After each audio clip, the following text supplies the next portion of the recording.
Hello, salut à tous. Je suis JM School. Je suis un penseur, l'auteur de ces deux ouvrages. Il y a à ma droite, il y a L'héritier du trône. C'est le livre que je viens de publier récemment en février dernier. Et à ma gauche, il y a le livre Pense mieux, la version anglaise Think Better et la version française Pense mieux. Ce sont mes ouvrages, mes œuvres.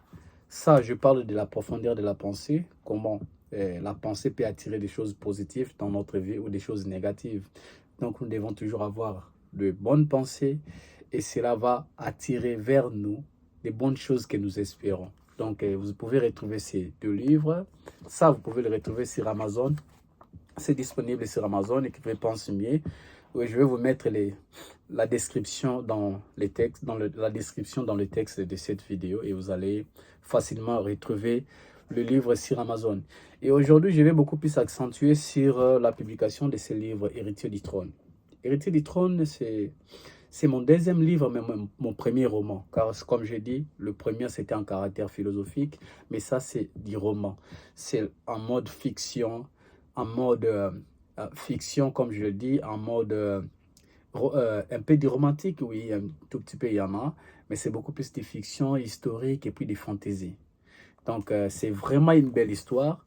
Et vous voyez, il y a une guerrière derrière avec une flèche et prête à tirer. Et devant, vous voyez, il y a un roi. Apparemment, c'est un roi assis sur son trône. Et puis, il y a des léopards à côté de lui. Et il y a des têtes de léopards derrière. C'est en fait l'histoire d'un grand royaume qui a existé en Afrique centrale vers le 14e siècle. Ces grands royaumes, s'appelle rien d'autre que les royaumes Congo. Les royaumes Congo, donc j'ai développé cette histoire grâce à l'histoire du royaume Congo, mais j'ai juste pris une petite partie de l'histoire du royaume Congo que j'ai ajoutée avec la profondeur de mes voyages du pensée. Parce que souvent, lorsque les penseurs savent, parfois on est obligé de voyager dans la pensée, on est là, on peut fermer les yeux, on se déplace dans la tête, dans nos cerveaux, pour aller chercher des inspirations, pour venir vous faire du bien avec nos inspirations, pour vous édifier, ainsi de suite. Donc c'est comme ça que j'ai écrit ce livre, Héritier du trône. Héritier du trône a 220 pages, vous pouvez les retrouver sur Amazon. Et pour une petite histoire, je vais vous donner les goûts. C'est quoi en fait l'héritier du trône? Voici ce qui se passe. La terre tout entière était envahie par des monstres. Il y avait des monstres venus des enfers, de l'enfer plutôt, pour venir détruire la terre. L'objectif de ces démons, c'était de s'aimer la terreur, s'aimer la mort sur la terre. Et surtout, par-dessus tout, faire de la terre comme la capitale de l'enfer. C'était ça leur objectif. Alors, dans tous les quatre coins de la terre, les gens pleuraient parce qu'il y avait du chaos partout.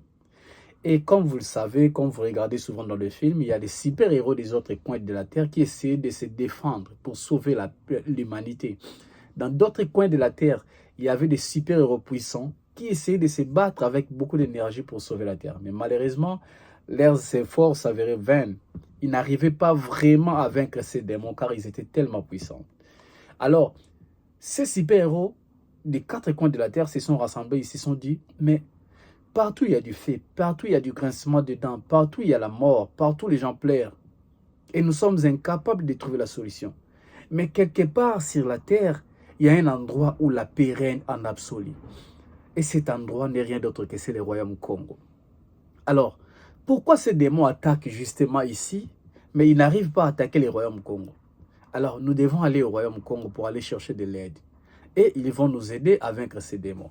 Et ces super-héros, ils ont pris leurs avions supersoniques et ils ont voyagé vers le royaume Congo. Et comme vous savez, le royaume Congo n'est pas seulement connu par sa puissance et sa culture légendaire, mais ils sont aussi connus par leur hospitalité. Ils ont été très bien accueillis par les rois du royaume Congo qu'on appelait les rois Nzinga. C'est dans le livre que vous aurez plus de détails à propos de ces rois. Et les rois a accepté de les aider. Le roi est parti en guerre avec ses justicieux. Il a apporté la force des frappes du royaume Congo. Ils sont allés en guerre contre ces démons. C'était terrible. La guerre a vraiment duré. Les combats, la bataille était tellement atroce, tellement dure. Mais grâce à la puissance, le pouvoir, spirituel du royaume Congo, grâce à la technologie que le royaume Congo avait mis à la disposition de ses super-héros, et grâce à l'armée du royaume Congo, avec l'appui de lui-même, le roi Nzinga, la terre a remporté cette bataille contre ces démons. Et c'était quelque chose de joie, quelque chose qu'on pouvait acclamer. C'était vraiment extraordinaire et tout le monde était dans la joie. Parce que le royaume Congo a apporté la paix dans tous les 4 coins de la terre. Alors, les rois devraient en principe, après la guerre, ils devraient rentrer chez lui. Et ils se sont embrassés avec ses amis super-héros et le roi est rentré chez lui. Mais quelque chose va se passer. Aussitôt que le roi est rentré chez lui, il arrive chez lui. Il est aussi très bien accueilli par son peuple. Les rois Nzinga n'avaient pas d'égratignure. Il n'avait eu aucun problème avec son corps, ni une petite égratignure. Il n'avait rien. Il n'est jamais tombé malade. Il était en bonne santé lorsqu'il est rentré chez lui. Mais aussitôt arrivé, juste 2 jours après, le roi tombe malade et le roi est mort. Alors tout le monde essaie de comprendre comment le roi est mort.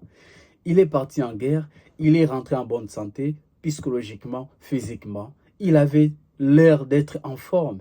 Et il était vraiment en forme. Mais comment est-ce que le roi est mort? Qu'est-ce qui est à la base de la mort du roi? Comment expliquons-nous que le roi soit mort alors qu'il était en bonne santé? C'est ça la vraie question. Il y avait des Ngunza dans les royaumes au Congo. Les Ngunza sont des personnes qui ont un pouvoir spirituel capable de traiter, de guérir n'importe quelle maladie. Ils pouvaient communiquer avec le Dieu créateur de toutes choses, ce qu'on appelle Nzambiampongtulendo. Mais même les Ngunza sont incapables de dire avec exactitude la cause de la mort du roi. Tout le monde s'est posé des questions, mais de quoi le roi est-il mort? Et la réponse se trouve dans ces livres. Vous allez découvrir de quoi le roi est-il mort. Le roi était en bonne santé, mais comment il est mort? La réponse est dans le livre Héritier du trône. Et ce que je veux de vous relater, c'est juste 2 pages du livre, alors que le livre compte 220 pages. Alors imaginez quelles sont les merveilles qui se trouvent dans ces livres. Allez sur Amazon et tapez Héritier du trône, Congo trône du léopard. Donc vous allez trouver les livres. C'est déjà disponible sur Amazon. Dans toutes les plateformes d'Amazon du monde entier, les livres s'y trouvent déjà en version française et en version anglaise. Donc vous pouvez trouver Héritier du trône. Il n'y a pas que des écrits plutôt. Il y a aussi des images à l'intérieur qui accompagnent le message du livre, quoi. Il y a des images à l'intérieur du livre qui donnent plus de la valeur. Donc, c'est comme si vous lisez un livre en mode... Plutôt, vous lisez un film en mode livre. Donc, vous regardez un livre, vous lisez, mais c'est comme si vous êtes plongé dans un film. C'est vraiment extraordinaire. Si vous voulez savoir de quoi le roi est mort, vous allez les retrouver dans ces livres. Le roi est mort. Longue vie au roi.